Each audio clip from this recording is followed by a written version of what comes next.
3 years ago, I said, I know editing whiz. I wasn't an editing whiz then. I'm not an editing whiz now. Now I'm just less dumber.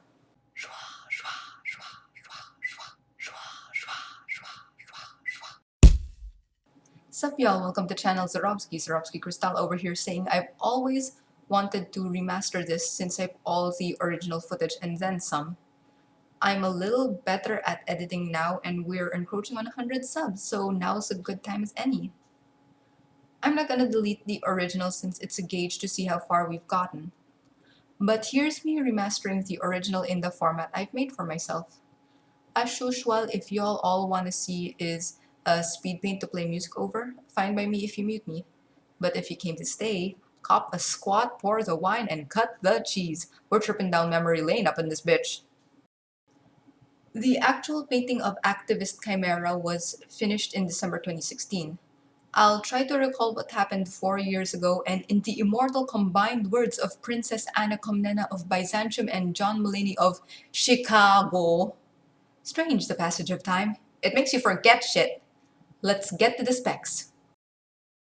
Activist Chimera was finished and signed on December 1, 2016. It's acrylic on 12-inch by 16-inch canvas. The premixed primer was tinted because it was a mix of gesso and scrap acrylics. The piece is wholly acrylic, but some pigments did come from poster paint mixed with acrylic emulsion. This was in college and I loved the variety of colors poster paints already came in, so rather than mix acrylics, I asked my prof how to make poster paints permanent or viable for canvas application. He said mix them with acrylic emulsion, which can also be used as a varnish or seal on acrylic pieces. I still use that info to this day. That's half of the how. So where's the why?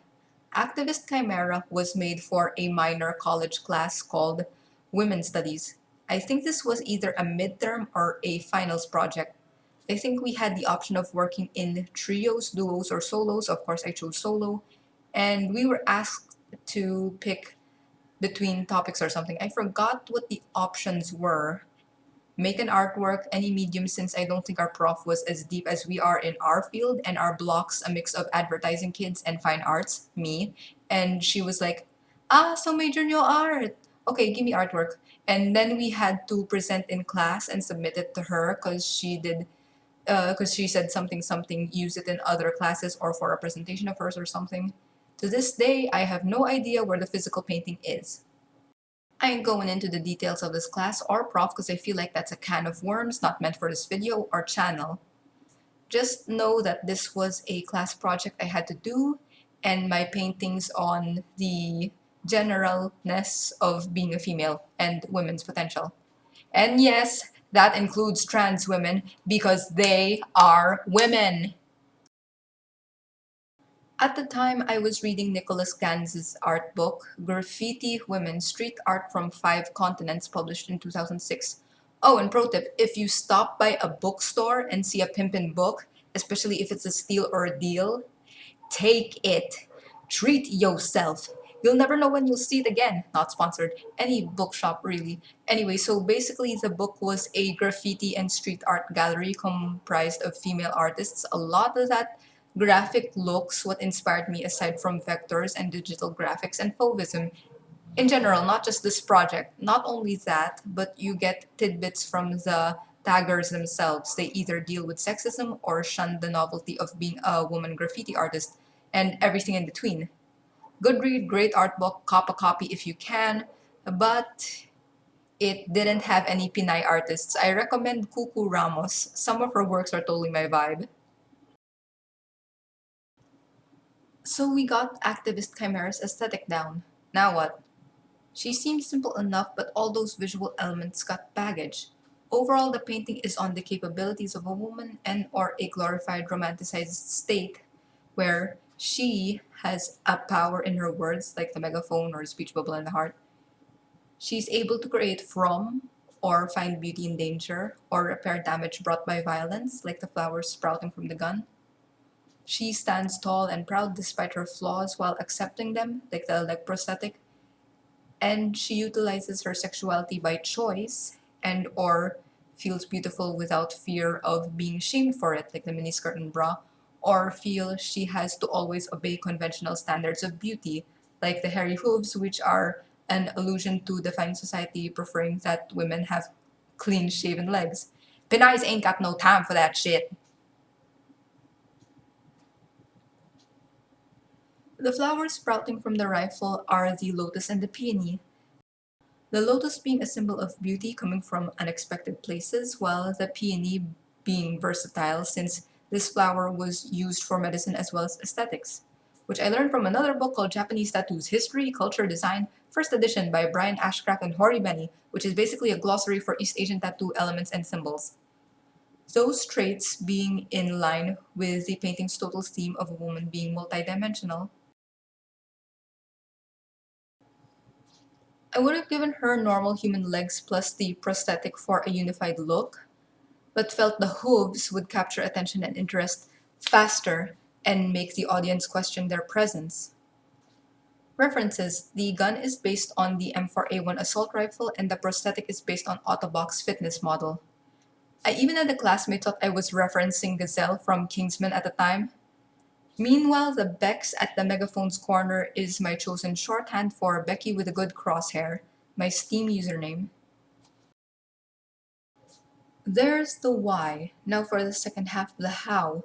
Some of the body lines were painted black before any of the colored bases were added. Particularly bright areas like hair, lips, eyes, lashes, petals had to be primed white so that the colors would pop out clearer, cleaner. Some of the smaller spaces like eyelashes, lips, and the megaphone graphics had to be penned with thin down paint and a nail art daughter tool. Some elements like the assault rifle, miniskirt, and bandages had to be textured, and the main finishing touch outside of the colophon was a 3C's thick black outline over everything plus a shadow. Now, if the final piece looks like it has a mucky black film over it or some parts, that's because it does.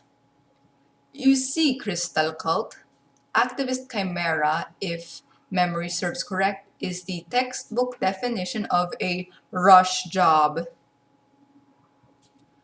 All I remember was it was to be submitted the next day. I forgot how long ago it was given, since, hey, that's college, that's school, it passed by so quickly you don't even know. All you remember is the pain. And back in college, Crystal Cult, I didn't procrastinate. At least not willingly.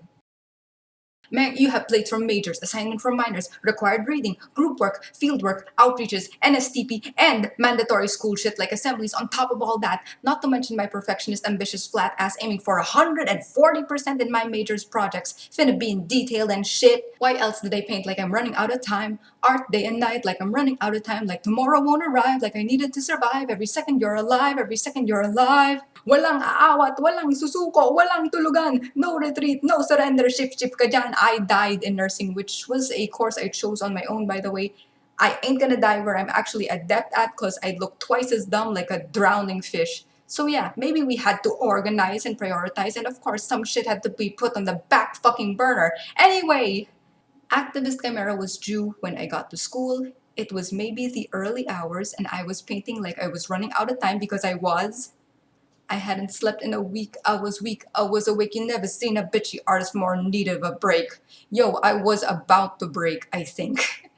The final part I had left to do was a varnish of acrylic emulsion over everything like a protective topper or a glossy taco. So either the brush wasn't rinsed well enough and there was still some black pigment left in the brush after outlining, or the dirty rinse water loaded the brush with some black pigment, and or the outline hadn't fully dried. Then I hit it with the varnish, dragging some of that still wet black acrylic across the board. All are valid and possible. At the time, I would indulge that twang of panic that flooded the background of my nervous system. But what overpowered it was the sensation of, fuck me, I want to sleep. So I just glossed it over some more, sat it down in front of the fan, and went to bed. After maybe less than 4 hours of sleep, I woke up to a still tacky canvas, but fuck it, I had to go to class. I also forgot if I commuted that day or if dad bought me. All I know is I passed, I survived college, and I got some solid righteous bling off of it, among other things. That brings me to the original video. It was the first ever speed paint I did, and it was the first ever video on my channel, Channel Zarobski. The music was Uncle Bulgaria by Fracture, which was the backing track to Dan Bull's 40 Years of Gaming. Why not, for old time's sake. Hit it, Fracture!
And that was Duncan Powell, aka Fracture, with Uncle Bulgaria from his album A Place for People Like Me. I was grasping at straws when it came to editing, and even now I'm paranoid that I'll forget the most basic shit. But over time, I wanted to learn more editing, figure out how some animations and effects work, basically adding more content on content. Thank God for the YouTube community and tutorials.